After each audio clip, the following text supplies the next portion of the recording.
আন্তর্জাতিক সপ্তাহ 15 থেকে 21 আগস্ট 2024।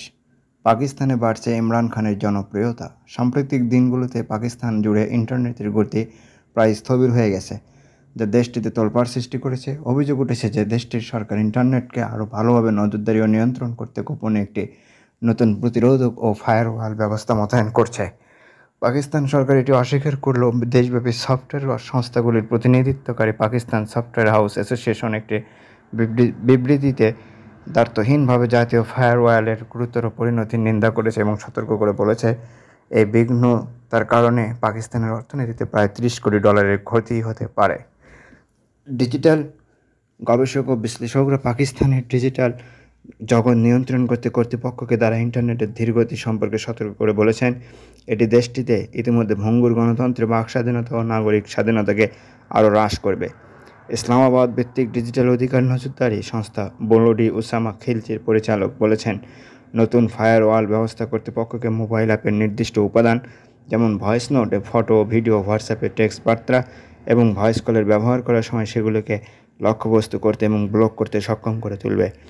অধিকার গোষ্ঠীগুলো সতর্ক করেছে যে পাকিস্তানের নতুন ফায়ারওয়াল ব্যবস্থা অবশেষে কর্তৃপক্ষকে ফোন বা কম্পিউটার থেকে অনলাইনে পোস্ট করা বার্তাগুলোর উৎস খুঁজে বের করতে এবং নির্দিষ্ট বিষয়বস্তু ব্লক করে দিতে সক্ষম হবে। পাকিস্তানের সাবেক প্রধানমন্ত্রী কারাবন্দী ইমরান খান ও তার দল পাকিস্তান তেহরিক ইনসাফের সমর্থকদের বিরুদ্ধে সরকারের নেতৃত্বে বৃহত্তর দমনপীড়নের মধ্যে এই ইন্টারনেট নজরদারির অভিযোগটি এসেছে। খ্যাত ক্রিকেটার থেকে জনপ্রিয় রাজনীতিবিদ হয়ে ওঠা খান পাকিস্তানের জেনারেলদের রোশানলে পড়ে 2022 সালে ক্ষমতাচ্যুত হন এবং তারপর একটি অত্যাশ্চর্যজনকভাবে রাজনীতিতে ঘুরে দাঁড়ান। ইমরান খানের বিজয়ী প্রত্যাবর্তনকে বৃহদাংশে ইন্ধন জুগিয়েছে তার দলের দ্বারা ইন্টারনেটে সামাজিক যোগাযোগ মাধ্যমগুলোর ব্যবহার। 20 কোটি 80 লাখ অনুসরণকারী সাথে তিনি এই মুহূর্তে টুইটারের মাধ্যমে সবচেয়ে জনপ্রিয় পাকিস্তানি ব্যক্তিত্বের মধ্যে একজন। পিটিআই অনুসারীদের প্রচারিত তথ্যচিত্রগুলো ইমরান খানের ক্ষমতাচ্যুতিতে সামরিক বাহিনীর ভূমিকা তুলে ধরেছে এবং নিন্দা জানিয়েছে। সেই ভাইরাল ভিডিওগুলো অনেক তরুণের জন্য একটি রাজনৈতিক জাগরণ জাগিয়ে তুলেছে, যারা কখনো কোনো রাজনীতিবিদকে সরাসরি সামরিক বাহিনীকে চ্যালেঞ্জ করতে শোনেনি, যা ইমরান খানের প্রতি সমর্থকদের ভিত্তিকে প্রজ্বলিত করেছে। গত ফেব্রুয়ারিতে পাকিস্তানের সাধারণ নির্বাচন অনুষ্ঠিত হওয়ার পর পাকিস্তানিরা একমাত্র টুইটারের মতো সোশ্যাল মিডিয়া সাইটগুলিতে প্রবেশাধিকার পেয়েছিল। দেশটির সামরিক কর্মকর্তারা তথাকথিত অপশক্তিদের পরাজিত করার প্রতিশ্রুতি দিয়ে মে মাস থেকে তাদের বিবৃতি ও সংবাদ মাধ্যমগুলোতে ডিজিটাল সন্ত্রাস শব্দটি চালু করে, যাদেরকে দেশে অশান্তি বপন করার জন্য অভিযুক্ত করেছে সেনাবাহিনী। এই মাসে পাকিস্তানের সেনাপ্রধান জেনারেল আসিম মুনির সেই দাবিকে আরও জোরালো করে বিদেশি শক্তিগুলোকে ডিজিটাল সন্ত্রাসবাদকে উস্কে দেওয়ার জন্য অভিযুক্ত করেছেন। গত 14 আগস্ট কাকুলে মিলিটারি একাডেমিতে জেনারেল আসিম মুনির সতর্ক করে বলেন, যারা পাকিস্তানের রাষ্ট্রীয় প্রতিষ্ঠান ও জনগণের মধ্যে ফাটল সৃষ্টি করতে চায় তারা সফল হবে না। এদিকে মানবাধিকার গোষ্ঠী ও নিরাপত্তা বিশ্লেষকরা কারাবন্দী ইমরান খানের তরুণ রাজনৈতিক সমর্থকদেরকে এই অঞ্চলে ইসলামিক স্টেটের সহযোগী সংগঠন ও টিটিপি নামে পরিচিত পাকিস্তানি তালেবানের মতো সশস্ত্র বিদ্রোহী গোষ্ঠীগুলোর সাথে এক কাতারে ফেলার বিরুদ্ধে সতর্ক করে দিয়েছেন। সিঙ্গাপুরের এস রাজারতাম স্কুল অফ ইন্টারন্যাশনাল স্টাডিজের গবেষক আব্দুল বাসিত বলেন, রাজনৈতিক প্রতিপক্ষকে লক্ষ্যবস্তু করতে সন্ত্রাসবাদের তকমা ব্যবহার করা এবং তাদের বিরুদ্ধে সন্ত্রাস দমন আইনকে অস্ত্রে পরিণত করাটা জান্তা রাষ্ট্রগুলির আদর্শ। এটি নাগরিক স্বাধীনতাকে ক্ষুণ্ণ করে এবং জঙ্গি গোষ্ঠীগুলিকে প্রচারণার উপাদান দেয়, রাষ্ট্রকে রাজনৈতিক লাভের জন্য সন্ত্রাসবাদের অপব্যবহারকারী হিসেবে। চেচনিয়ায় পুতিনের ঝটিকা সফর দেখলেন সেনাদের যুদ্ধ প্রস্তুতি।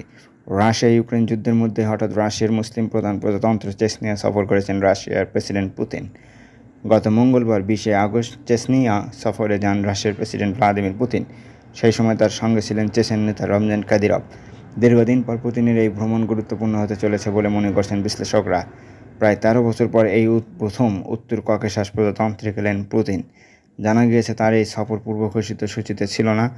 রাশিয়ার পক্ষ থেকে আগে কোনো ঘোষণা দেওয়া হয়নি। পূর্ব ঘোষণা ছাড়াই গত মঙ্গলবার চেচনিয়া সফর করলেন তিনি। ইউক্রেনের বিরুদ্ধে সেনাদের যুদ্ধ প্রস্তুতি দেখতে এই সফর। সম্প্রতি ইউক্রেনীয় বাহিনীকে বিতাড়িত করতে লড়াই করছে রুশ বাহিনী। এমন সময় পুতিনের ভ্রমণ করলেন চেচনিয়ায়। চেচনিয়ার গুডারমেসের প্রশিক্ষণ স্কুল রাশিয়ান স্পেশাল ফোর্সেস ইউনিভার্সিটিতে সেনাদের উদ্দেশ্যে পুতিন জয়ের বার্তা দিয়েছেন। তিনি জানিয়েছেন, যতদিন আমাদের কাছে তোমাদের মতো পুরুষ থাকবে আমরা জয়লাভ করবই, আমাদের কেউ হারাতে পারবে না। একই সঙ্গে রুশ প্রেসিডেন্ট আরও জানান, এখানে শুটিং রেঞ্জে গুলি করা এক জিনিস আর নিজের জীবনকে ঝুঁকিতে ফেলা আর এক জিনিস, কিন্তু আপনি নিশ্চয়ই পিতৃভূমিকে রক্ষা করতে আপনার মধ্যে এই ধরনের লড়াই করার সাহস রয়েছে। গত মঙ্গলবার পুতিন অন্য একটি বৈঠকে জানিয়েছিলেন, ইউক্রেন যুদ্ধ শুরু হওয়ার পর চেচনিয়া 47,000 সেনা পাঠিয়েছে, যে দলে 19,000 স্বেচ্ছাসেবক রয়েছে। উল্লেখ্য, এর আগে গত 20 আগস্ট রাশিয়ার প্রতিরক্ষা মন্ত্রণালয় জানিয়েছিল তারা বেলগ্রোদ, কুরস্ক এবং ব্রায়ানস্ক ওব্লাস্টে ইউক্রেনীয় সীমান্তে বসতি রক্ষার জন্য সেনা দল গঠন করবে। রাশিয়া ও চীনকে টার্গেট করে পরমাণু প্রকল্প করেছে যুক্তরাষ্ট্র। পরমাণু সক্ষমতা বৃদ্ধি পাচ্ছে চীন ও রাশিয়ার, সে কথা মাথায় রেখে বিশেষ পরমাণু প্রকল্পে সই করেছেন বাইডেন। গত মঙ্গলবার নিউ ইয়র্ক টাইমস একটি রিপোর্টে এই তথ্য জানিয়েছে। তাতে বলা হয়েছে, গত মার্চ মাসে একটি অতি গোপন নথিতে সই করেছেন মার্কিন প্রেসিডেন্ট জো বাইডেন। চীন কেন্দ্রিক পরমাণু প্রকল্পের কথা বলা আছে সেই নথিতে। শুধু চীন নয়, উত্তর কোরিয়া এবং রাশিয়ার কথাও মাথায় রেখে রাখা হয়েছে ওই নথিতে। বলা হয়েছে, ওই দুই দেশ থেকে আমেরিকার দিকে পরমাণু আক্রমণ হতে পারে, তা প্রতিহত করার জন্যই এই নতুন প্রকল্প। নিউ ইয়র্ক টাইমসের দাবি, গত মার্চ মাসে ওই নথিতে সই হয়ে গেলেও এখন পর্যন্ত হোয়াইট হাউস ওই নথি জনসম্মুখে আনেনি। কোনো ঘোষণাও দেওয়া হয়নি, তবে 2025 সালে বাইডেন অফিস ছাড়ার আগে তা কংগ্রেসকে জানানো হবে। নিউ ইয়র্ক টাইমসের রিপোর্ট মানতে চাননি মার্কিন কর্মকর্তারা। আমেরিকার অস্ত্র বিষয়ক অ্যাসোসিয়েশন জানিয়েছে, 2022 সালে দেশে পরমাণু পরিকল্পনা নিয়ে বাইডেন সরকার যে অবস্থান ঘোষণা করেছিল তা বদলেছে বলে মনে করে না তারা। আমেরিকার পরমাণু অবস্থান বরাবরই রাশিয়া কেন্দ্রিক ছিল, এখনও তার পরিবর্তন হয়নি বলে তারা মনে করেন।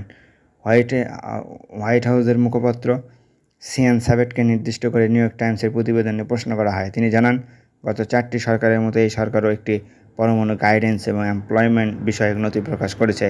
এটি নতুন কিছু নয়। তার বক্তব্য, পুরো নথি প্রকাশ হয়নি কারণ কিছু অংশ গোপন রাখা হয়েছে, তবে তা বাইরে বেরিয়ে গেছে, কিন্তু সেখানে নির্দিষ্ট করে কোনো দেশের প্রসঙ্গ বলা হয়নি, সার্বিক রূপরেখার কথা বলা হয়েছে।